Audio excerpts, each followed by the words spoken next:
Hey everybody, sorry it's been a long time since I made a video, but it's just how it goes.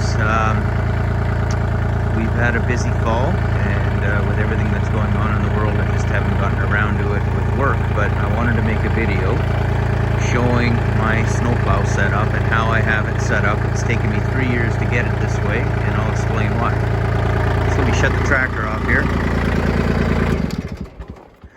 So this is a Kubota 2501. I went with this particular model because there's no DEF particulate or no DEF filter or no DEF at all. It's just straight normal gas filter. There's absolutely no emission control on it at all. When I first bought the tractor, I had a rear blade, a 72-inch rear blade, and I was just normally pushing with a normal 66-inch bucket. What I've done for modifications, and the reason being why I went this route, is we get heavy snowfalls up here in Canada, well in excess of a foot at a time. And you can kind of see my setup. I really don't and can't afford to have banks, and the roadway's out that way, and we can't push across the road at all. So I needed to the ability to blow it away. I also wanted to keep the coops, the sawmill, and my drive shed and the other coop open. So what I've done with this is I went and bought a 60-inch Meteor. It's a good Canadian project, or sorry, a good Canadian blower. It's made up of, well, it's handmade actually in Stratford, I believe, by the Mennonites.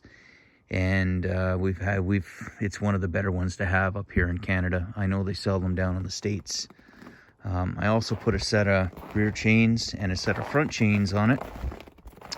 And I also put a Land Pride 60-inch pusher.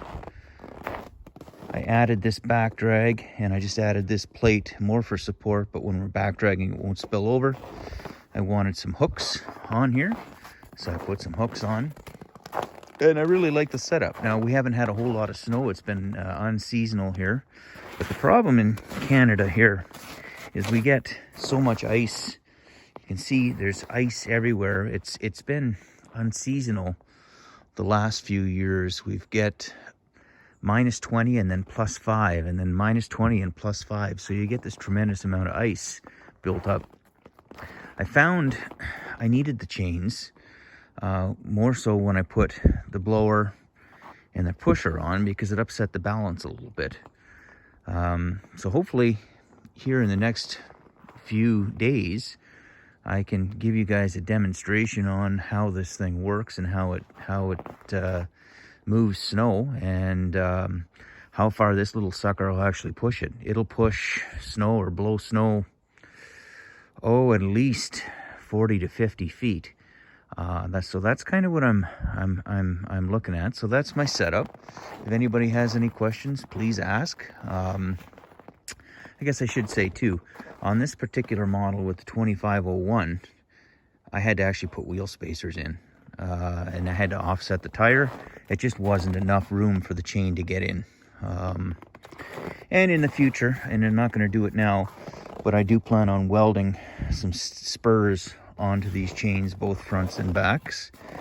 Yeah, and that's about all I have to say. I just wanted to show everybody my setup, what I've got, and next time I'll show you how it works. Thanks, guys.